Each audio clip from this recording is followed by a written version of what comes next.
বিসমিল্লাহির রহমানির রহিম। গণতন্ত্রের মাতা ও আপসীন দেশনেত্রী বেগম খালেদা জিয়া গতকাল 30 ডিসেম্বর 2025 ভোর 6টায় ইন্তেকাল করেছেন। ইন্না লিল্লাহি ওয়া ইন্না ইলাইহি রাজিউন। আমরা তাঁর আত্মার মাগফিরাত কামনা করছি এবং পরম করুণাময় আল্লাহ তাআলার দরবারে প্রার্থনা করছি তিনি যেন আমাদের সকলের পরম শ্রদ্ধেয় নেত্রীকে জান্নাতুল ফেরদৌস নসিব করেন। ওনার মৃত্যু সংবাদ মুহূর্তের ভিতর ছড়িয়ে পড়লে দেশ বিদেশে সকল বাংলাদেশি মানুষ শোকে বিহ্বল হয়ে পড়ে এবং মূল ধারা থেকে সোশ্যাল মিডিয়া পরিপূর্ণ হয়ে ওঠে তাদের দোয়া ও প্রার্থনায়।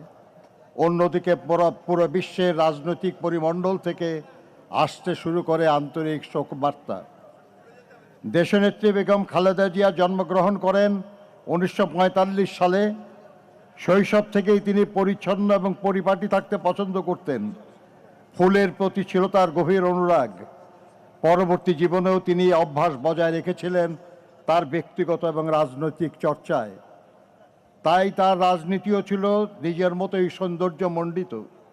ফুলের প্রতি অনুরাগের কারণেই হয়তো সবচেয়ে কঠিন সময়েও তার সকল রাজনৈতিক বক্তব্যও থাকত সুশোভিত।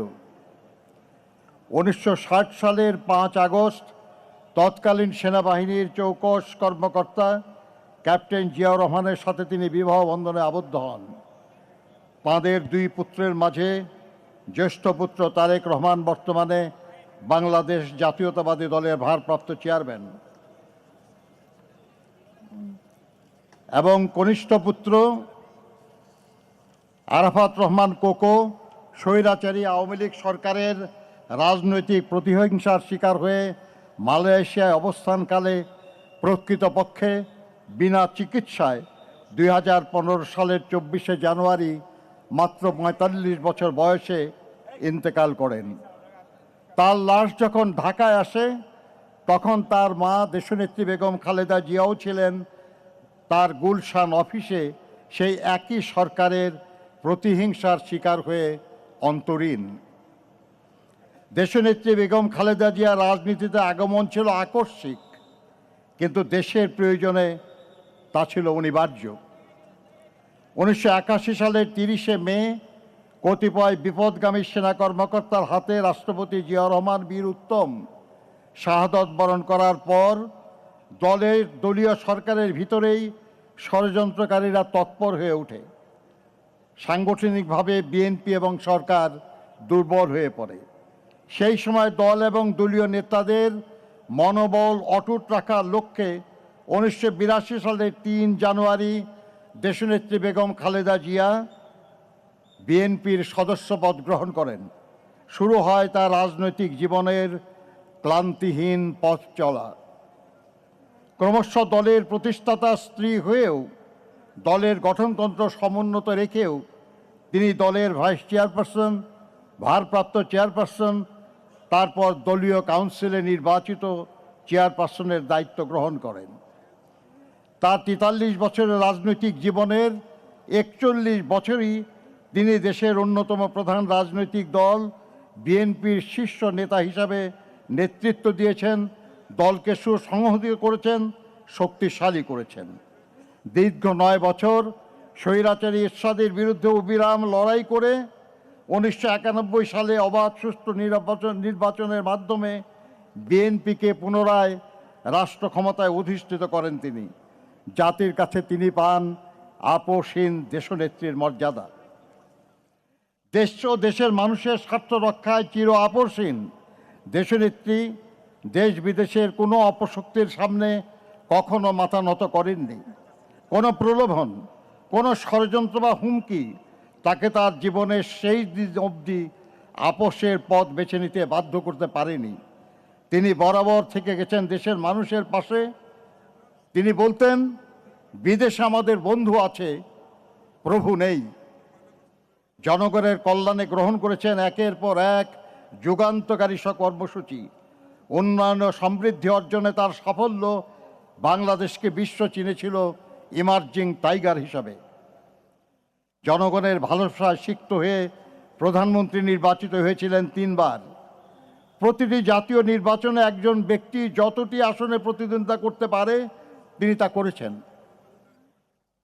এবং নির্বাচনে 5টি করে, এবং শুধু 2008 সালে 3টি আসনে প্রতিদ্বন্দ্বিতা করে সব কয়টি আসনে বিজয়ী হয়েছেন তিনি। জনগণের প্রকৃত সমর্থনে এবং বিপুল ব্যবধানে নির্বাচনে পরাজয়ের গ্লানি তাকে স্পর্শ করতে ব্যর্থ হয়েছে বারবার। জনপ্রিয়তার এমন দৃষ্টান্ত শুধু বাংলাদেশে নয়, বিশ্বে বিরল। তিনি ছিলেন বাংলাদেশের প্রথম এবং মুসলিম বিশ্বে দ্বিতীয় নারী প্রধানমন্ত্রী। গণতন্ত্রকে ভালোবেসে তিনি গণতন্ত্র পুনঃপ্রতিষ্ঠার জন্য লড়াই করেছেন এবং দায়িত্ব পেয়ে গণতন্ত্রকে কার্যকর করার উদ্যোগ নিয়েছেন বলেই দেশ বিদেশের গণতন্ত্রকামী মানুষ তাকে গণতন্ত্রের মাতা বলে সম্মানিত করেছে। উন্নয়ন ও সমৃদ্ধির লক্ষ্যে গৃহীত তার কর্মসূচি ছিল অসংখ্য। নারী শিক্ষার প্রসারে উপবৃত্তি প্রথা ও শিক্ষার জন্য খাদ্য কর্মসূচি, মুক্তিযোদ্ধা ও প্রবাসীদের কল্যাণের জন্য পৃথক মন্ত্রণালয় প্রতিষ্ঠা ছিল তার মাঝে অন্যতম।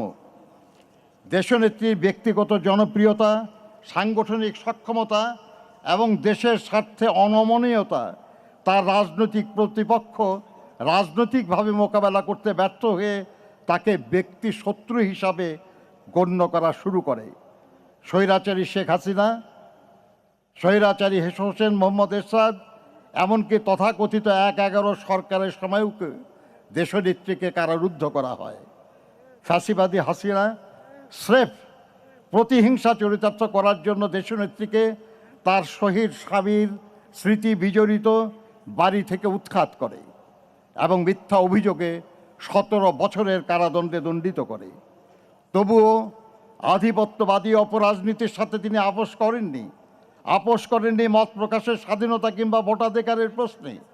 ফলে তিনি হয়ে উঠেছিলেন ফ্যাসিস্ট শাসন বিরোধী লড়াইয়ের অনন্ত অনুপ্রেরণা। আজ দেশনেত্রী সব অভিযোগ থেকে মুক্ত হয়ে লক্ষ কোটি মানুষের শ্রদ্ধা ও ভালোবাসায় সিক্ত হয়ে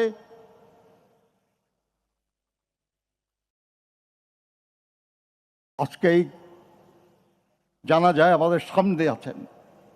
অন্যদিকে যারা তাকে জেলে পাঠিয়েছে, যারা তাকে গৃহহীন করেছে, তারা রান্না করা খাবার খেতে পারেনি, পালিয়ে যেতে বাধ্য হয়েছে। মাথার উপর তাদের ঝুলছে মৃত্যু পরোয়ানা। এরশাদকে ভোগ করতে হয়েছে দীর্ঘ কারাবাস। 1/11 সরকারের প্রধান ব্যক্তিরাও দেশত্যাগে বাধ্য হয়েছে। মহান মুক্তিযুদ্ধ চলাকালে দেশনেত্রী বেগম খালেদা জিয়া তার 2 শিশুপুত্র সহ 1971 সালের 2রা জুলাই থেকে বিজয় অর্জিত না হওয়া পর্যন্ত পাকিস্তানি বাহিনীর হাতে বন্দি অবস্থায় কাটিয়েছেন।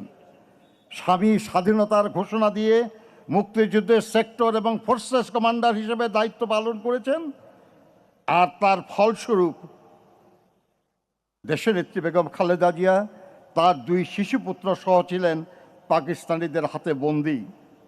মহান মুক্তিযুদ্ধে এই পরিবারের অবদান এক অনন্য দৃষ্টান্ত। ফ্যাসিবাদী হাসিনার ব্যক্তিগত প্রতিহিংসার শিকার হয়ে মিথ্যা মামলায় 2018 সালের 8 ফেব্রুয়ারি থেকে 2 বছরের বেশি সময় অন্ধকার কারাগারে আবদ্ধ থাকার সময় উপযুক্ত চিকিৎসার অভাবে দেশনেত্রী দারুণভাবে অসুস্থ হয়ে পড়েন। সমগ্র দেশবাসী সাক্ষী। পায়ে হেঁটে তিনি কারাগারে প্রবেশ করেছিলেন, কিন্তু নির্জন কারাগার থেকে তিনি বের হলেন চরম অসুস্থতা নিয়ে। দেশ বিদেশের চিকিৎসকদের মতে পরবর্তীতে গৃহবন্দিত্বের 4 বছর তাকে বিদেশে চিকিৎসার সুযোগ না দেওয়ার কারণেই তার অসুস্থতা বৃদ্ধি পেয়েছে এবং তার ফলশ্রুতিতে অবশেষে তাকে মৃত্যুর কাছে হার মানতে হলো এই অপরাজয় নেত্রীর। তাই এই মৃত্যুর দায় থেকে ফ্যাসিবাদী হাসিনা কখনো মুক্তি পাবে না। দলমত নির্বিশেষে সমগ্র দেশবাসীর শ্রদ্ধা, ভালোবাসা ও দোয়া নিয়ে তিনি বিদায় নিচ্ছেন। পেছনে রেখে গেলেন এক মহিষী নারী, এক সংগ্রামী রাজনীতিবিদ, এক দেশপ্রেমিক রাষ্ট্রনায়কের অনন্য কর্মজীবনের উদাহরণ, যা এক অনুসরণীয় দৃষ্টান্ত হয়ে থাকবে ভবিষ্যৎ প্রজন্মের রাজনৈতিক নেতাকর্মীদের জন্য। দেশনেত্রী বেগম খালেদা জিয়া বলতেন, দেশের বাইরে আমার কোনো ঠিকানা নেই, বাংলাদেশ হলো আমার ঠিকানা। এই দেশ, এই দেশের মাটি ও মানুষ আমার সব কিছু। চিরচেনা এই দেশের মাটিতেই তিনি শেষ নিঃশ্বাস ত্যাগ করেছেন। আজ এই দেশের মাটিতেই তার শহীদ স্বামীর পাশে তিনি শায়িত হবেন চিরদিনের জন্য, ইনশাআল্লাহ। আমরা জনাব তারেক রহমানের নেতৃত্বে এগিয়ে যাব দেশনেত্রীর মতোই গণতন্ত্র, শান্তি, উন্নয়ন ও সমৃদ্ধির পথে জনগণের কল্যাণে লক্ষ্য স্থির রেখে। মহান আল্লাহ আমাদের সহায় হন। আসসালামু আলাইকুম।